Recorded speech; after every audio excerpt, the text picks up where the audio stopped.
Dear students, in our previous lecture, we have seen the content-based techniques, content-based web mining techniques, and the problems thereof. So if you can recall, there are two major problems that we had seen. First one was that of keyword spamming, wherein the people on their own web page may write a catchy word or a catchy keyword several times by choosing the color of the text as the same as the background color. We call it invisible ink. So for example, car may be written 1000 times in the same color as the background color. So whenever a human being goes to that page, he doesn't find anything anomalous there. But a web crawler, when it reaches there, it pulls out car 1000 times from the text of that page and ranks that page very high when the query for the word car is launched, right? So that is keyword spamming. The other extreme I told you by giving the example of IBM homepage, wherein a company like IBM may find it too trivial to mention the word computer on its homepage. They may be talking about higher end techniques or technologies like IoT, cloud computing, machine learning, and so forth. They find it too trivial to mention the very word computer, right? So whenever you launch a query for computer, if a search engine goes by just the content based web searching, it will not pull out the so important IBM homepage. Okay. So that creates the other extreme of the problem, the absence of the keyword, right?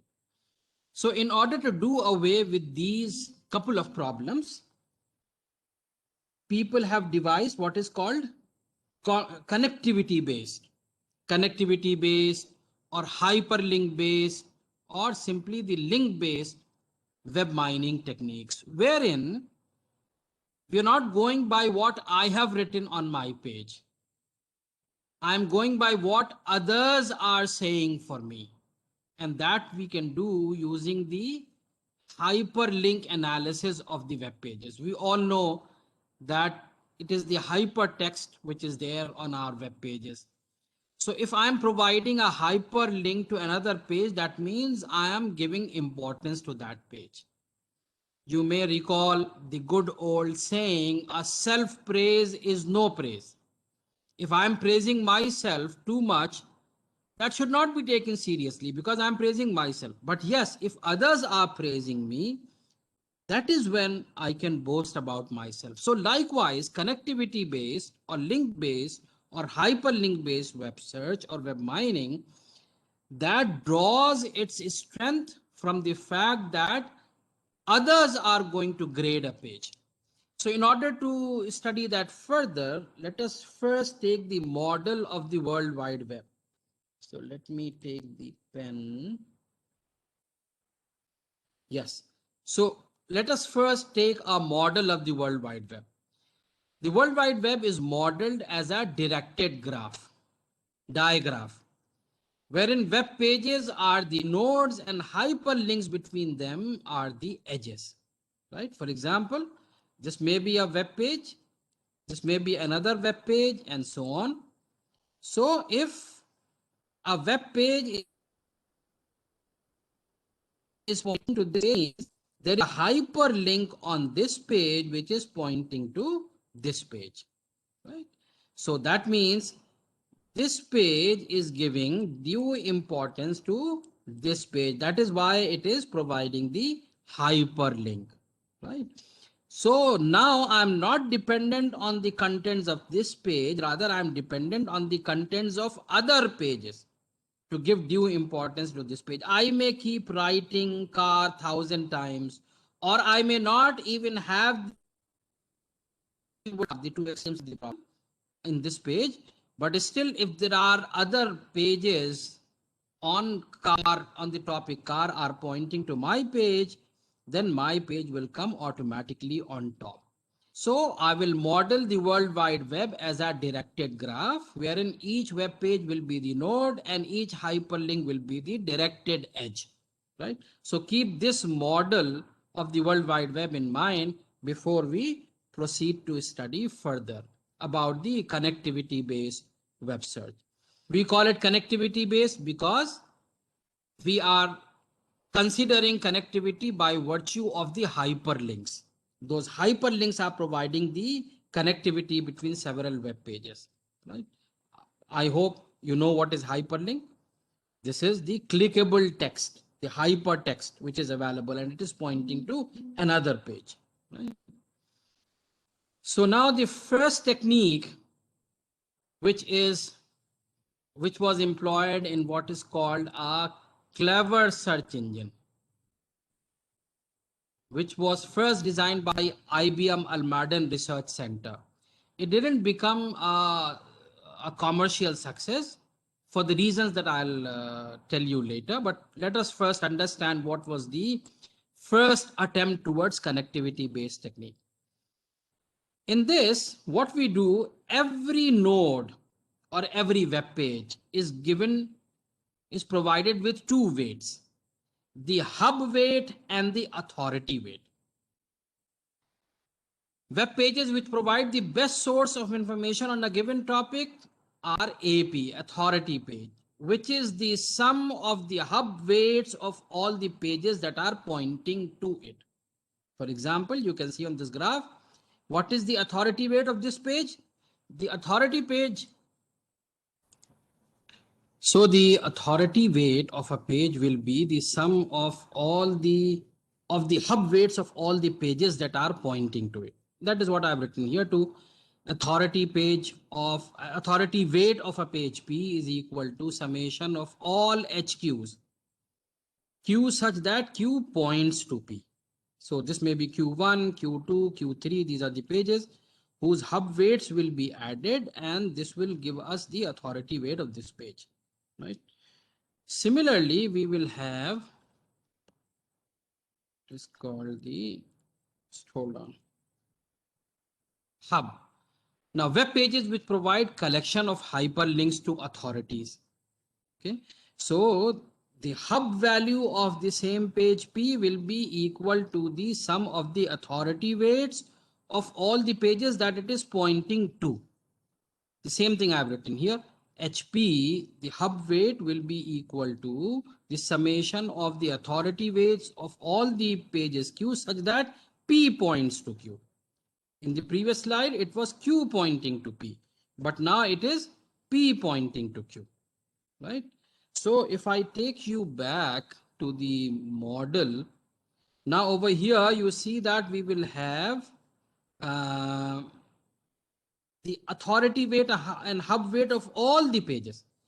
For example, this is page 1, so I'll have A1 and H1, A2, H2, A3, H3, A4, H4. And what will be A1 here? A1 will be the sum of the hub weights of all the pages that are pointing to it. Similarly, what will be the hub weight of this page will be equivalent to the sum of the authority weights of all the pages that this points to.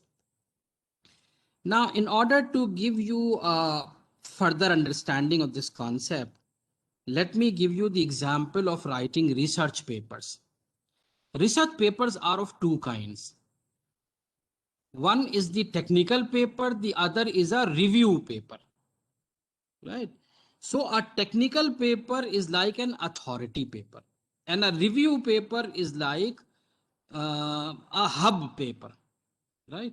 So a review paper will have a high hub weight but a low authority weight, whereas the technical paper will have an high authority weight but a low hub weight. Expected to. I'm talking about a good technical paper and a good review paper. Now, how is this calculated? That is calculated by the references that are at the end of the page, at the end of the paper. A good hub paper or a review paper will point to many good technical papers. And a good technical paper will be the one that will be pointed to by many good review papers. You got the idea. So this is the concept of mutual reinforcement of importance on each other, right? So let me do a little bit of mathematics. Let us number all the pages 1, 2, so on up till n and define their adjacency matrix A. We all know what is adjacency matrix. If there is an edge from 1 to 2, there will be a 1 in this matrix A12, right? If there is no edge between 1 and 3, that will be 0. 1 and 3 will be 0. If there is an edge from 2 to 1 and not from 1 to 2, so I'll have a 0 at A12, but I'll have a 1 at A21. So that will be the adjacency matrix. You all know, you have studied graph theory, so I'm not going to go into much details. So set of all A values may be written as a vector. We all know what is a vector. Vector is a column matrix, right? Vector is a column matrix. So this is a column matrix which contains the authority weights of all the n pages. There are n pages in all. And similarly define the hub weight, hub vector, or the hub column matrix, which contains the hub values of all the n pages. So what I can write, the column vector A is A transpose into H. And H vector is the adjacency matrix into the vector A, right? You may take a diagraph and try to verify it from there. I may also do it later. But this is how you can write the authority weights and the hub page, the authority weights and the hub weights, right? So now if I do a little bit of mathematics, what I can do, A is A transpose H. So I replace this H by this value AA. So it becomes A transpose A into A. So I can put these two together. Why I'm doing this, I'll explain a little later. Likewise, H is AA. So I substitute this A by this value. So it becomes AATH. So I can put the braces here and it becomes AAT into H. So this basically, putting these brackets mean I'm going to go do this matrix multiplication first. Both of them will be square matrices. Adjacency matrix will always be a square matrix, and so is A transpose. A transpose will also be a square matrix. A and H, they are column matrix. That is why I'm calling them vectors. So linear algebra tells us, linear algebra is the algebra of matrices that tells us that when normalized, this sequence of iterates converges to the principal eigenvector of ATA for A and AAT for vector H. So there are two ways. What we are actually interested in is A, authority weight of a page.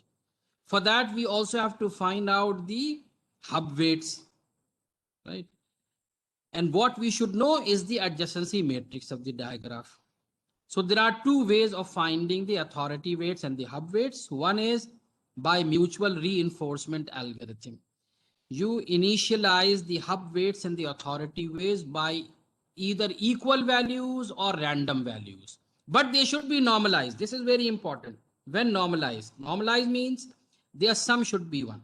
So the sum of all the authority weights should be 1 and sum of all the hub weights should also be 1. So I can very conveniently initialize them as 1 by n, 1 by n, 1 by n, 1 by, all of them are 1 by n, 1 by n. Similarly, all the hub weights will also be 1 by n, 1 by n, 1 by n. Now, first I calculate A with the initialized, I update A with the initialized value of H by taking the adjacency matrix transpose into account. Simple matrix multiplication. Now, whatever be the updated value, I use this to update the hub weights. I keep on doing this. The updated value of H is used again to update A, and the updated value of A is used again to update the value of H. I go on doing it. It will ultimately converge. Convergence means I'll put some epsilon, limit of tolerance, that in successive iterations, if the values are not changing by more than epsilon, I'll terminate my algorithm there, right? So it will ultimately converge. So that is one way. I can stop when it converges, and that will give me the authority weights of all the pages, and that will give me the hub weights of all the pages. One thing that we must note here is that it is not dependent on what value we initialize them with. What it depends is the structure of the graph, topology of the graph, which is depicted by the adjacency matrix A or its transpose, whatever the case may be. Okay. The second way could be that I find out ATA and AAT. I multiply A transpose with A, and over here I multiply A with A transpose. Again, I'll get square matrices only. So the resultant square matrices for both the cases, if I find out the principal eigenvector, you must have studied in mathematics how to find out the principal eigenvector. Okay. So if you find out the principal eigenvector, so principal eigenvector of ATA will give me the authority weights, and principal eigenvector of AAT will give me the vector H, the column matrix H. So this is how I can find out the authority weights and hub weights, and they will be dependent on the topology of the graph, which in turn is depicted by the adjacency matrix or its transpose. Again, let me give you an example. Suppose I write a paper and I tell all my students to reference my paper in their research papers. So I'll get a lot of citations. That is why it is also called citation-based information retrieval or citation-based web mining. So you have several names: citation-based, hyperlink-based, link-based, right? Connectivity-based. These are all synonymous terms. So in citation, if all my students are referring my paper, what will happen? The hub value of my students' papers will be low because they are students still. But suppose there is a Nobel laureate. In his paper, he references my paper. So even though he may be a single person to cite my paper, but since he is important in himself, his citation will give me so much more value.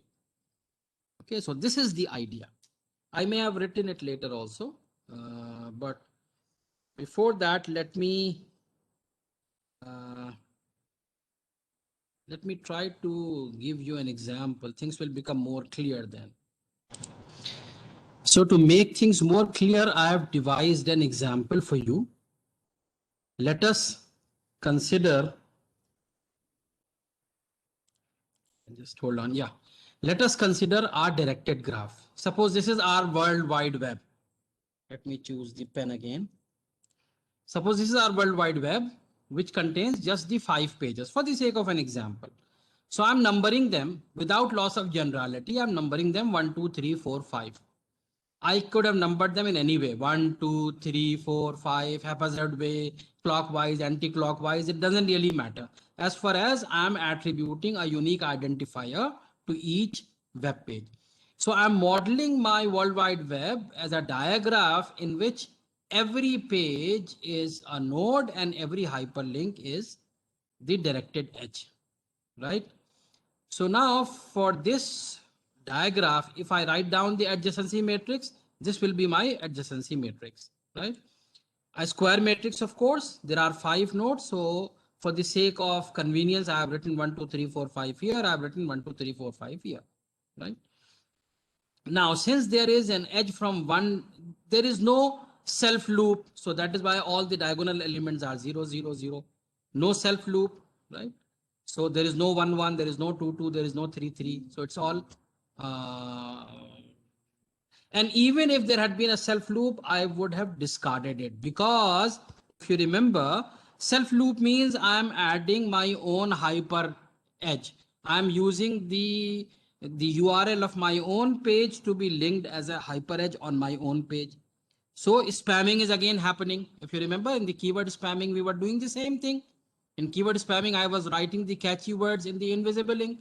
So likewise, if anybody writes a self hyperlink on his own page, we should rather discard it, because again, it is about self praise.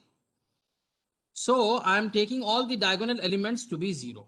All the regular elements are 0. So the adjacency matrix for the example diagram that I've taken is, there is an edge from 1 to 2, so a 1 here. There is no edge between 1 and 3. There is no edge from 1 to 3. There is an edge from 3 to 1, all right, but there is no edge because we're talking about the diagraph. So there is no edge from 1 to 3. So that is why a 0 here. There is an edge from 1 to 4, so a 1 here, right? And there is no edge from 1 to 5, so a 0 here. Likewise, 2 to 1, we don't have an edge, so a 0 there. 2 to a 0 anyway. 2, 3, there is no edge. 2, 4, there is no edge, but 2, 5, there is an edge. This is the edge from 2 to 5, so a 1 there. We have only one outgoing edge from 2, so that is why only 1 here. Only once the 1 is occurring. Rest of them are all zeros. In the row corresponding to node 1, we had 2 outgoing edges. You can see one is this outgoing edge and the other one is this outgoing edge. So that is why we had a 1 from 1 to 2 and 1 to 4. So from 3 we have just a 1. We have a 1 to a node from 3 to 1 and 3 to 2. So a 1 1 here and zeros in all the remaining. 4, we have 3 outgoing edges, right? So one is going to 2, the other is going to 3, and the third one is going to 5. So we should have 0 corresponding to 4 1, but we should have 1 1 0 1, right? 1 for this one, 1 from 4 to 3, and 1 from 4 to 5. And finally, for node 5, we have 2 outgoing edges, to 1 and 3. So that is why there is a 1 corresponding to 1 and another 1 corresponding to 3, and rest of them are all zeros. So this will be my adjacency matrix.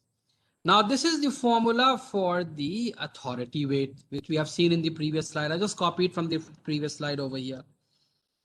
So it says A, the column vector A is A transpose into the hub vector or hub column matrix. So let me write it like this. A means A1, A2, A3, A4, which are the corresponding authority weights of all the pages. A1, A2, A3, A4, A5. And then this is A transpose. So what is transpose? Row become column, column become rows. So I've just made a transpose of it. This was A, so A transpose would be 0, 1, 0, 1, 0. So 0, 1, 0, 1, 0. 0, 0, 0, 0, 1, so 0, 0, 0, 0, 1. Now 1, 1, 0, 0, so 1, 1, 0, 0. Rows are becoming columns. 0, 1, 1, 0, 1, so 0, 1, 1, 0, 1, and 1, 0, 1, 0, 0, 1, 0, 1, 0, 0, right? I have to explain in so much detail because I'm doing it online. Had you been in the class, I could have done it quickly because I could make out from your faces whether you're understanding or not, right? So this is my A transpose, right? This is my A transpose. Now, if I multiply using the column matrix or the vector H, H1, H2, H3, H4, H5, I can see that I'm simply doing matrix multiplication. So A1 is 0 into H1 plus 0 into H2, but 1 into H3. So H3 comes plus 0 into H4, 1 into H5. So A1 will simply be H3 plus H5. And that makes sense also. If I see here, the authority weight of this will be the hub weights of all the pages that it is pointing to, right? So it will be all the pages that are pointing to it. So authority weight of it will be H3 plus H5. And that is what I've got using linear algebra or matrix multiplication also. So let me complete using matrix multiplication and then we will see if it is happening in reality or not. A2 is again multiplying to 1 plus H3 plus H4. So H1 plus H3 plus H4. I get it here. Now A3, again matrix multiplication. So A3 will be 0, 0, 0, H4 plus H5. So H4 plus H5. So that will be, and A4 is just A1. That is just H1 and rest of them are all zeros. So H1. And A5 will be H2 plus H4. Rest of them are all zeros, right? So that means this formula is correct. Let me verify. Now coming to A2. A2 should be the sum of all the hub of the hub values of all the pages that are pointing to it. So A2 will be H3 plus H4 plus H5, which is correct. Now A3 will be H4 plus H5. So H4 plus H5, this is correct again. A4 will be, there is just one incoming link, which is coming from H1. So that is why just H1 here. And finally, A5 is receiving hub values from two places. So H2 plus H5. H2 plus H4, sorry. H2 plus H4. So this is correct also. Okay. Now taking the next formula, H is equal to, H is A into A itself. So I'll just copy this A here. This is just the copy of this A. No need to transpose even. And on this side, I'll have the column matrix H. On this side, I'll have the column matrix A. Now I simply do the matrix multiplication. So H1 will be A2 plus A4. I write it here, A2 plus A4. H2 will be just A5. So it is just A5. H3 will be A1 plus A2. That's it, A1 plus A2. And H4 will be A2 plus A3 plus A5. So A2 plus A3 plus A5. And finally, H5 would be A1 plus H3. So this is A1 plus H3. So this is what my matrix multiplication will give. I can cross check by having a look at the diagraph itself. What will be my H1? H1 will be the sum of the authority weights of all the pages that it is pointing to. And it is pointing to, outgoing links are to 2 and 4. So H1 will be A2 plus A4, which was the case here, A2 plus A4. Now this one is having one outgoing link, which is H5 only, is A5 only. So H2 will be A5 only, right? Likewise, H3 has two outgoing links, right? So A1 plus A2, this will be A1 plus A2. One outgoing link is to A1, the other outgoing link is to A2. And finally, H4 will have three outgoing links. So A2 plus A3 plus A5, A2 plus A3 plus A5. And H5 would be,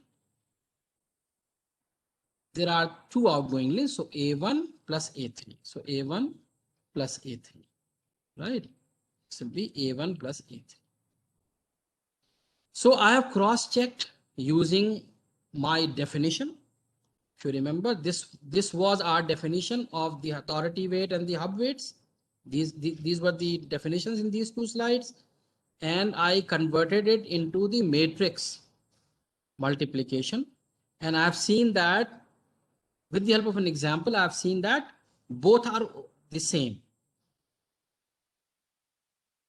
One way or the other, you get the same. Now, in order to find out the authority weights, what I'll do is that I'll assume that all of them are equal. I can use random values also, provided that their summation is 1. So if I choose all of them as 0.2, 0.2, 0.2, 0.2, 1 by 5 is 0.2. There are 5 pages and this is 0.2, 0.2, 0.2. So my A1 will be 0.2 plus 0.2, which will be 0.4 in the first iteration. And A2 will be a 0.2 plus 0.2 plus 0.2 plus 0.2, that will be 0.6. A3 will be 0.4, A4 will be 0.2, and A5 will be 0.4. So I'll sum them up and divide their values by the summation so that it remains normalized. Their sum remains 1. So that will be my updated value of A1. Okay. And I'll use that updated value to find out the updated values of H1, H2, H3, H4, H5. I'll normalize it again. I'll sum them up. I'll divide them by the sum so that their the summation of H1, H2, H3, H4, H5 remains 1. Then I'll use that updated hub value to update my A. That is why I'm calling it as mutually reinforcing algorithm. This is mutual reinforcement algorithm.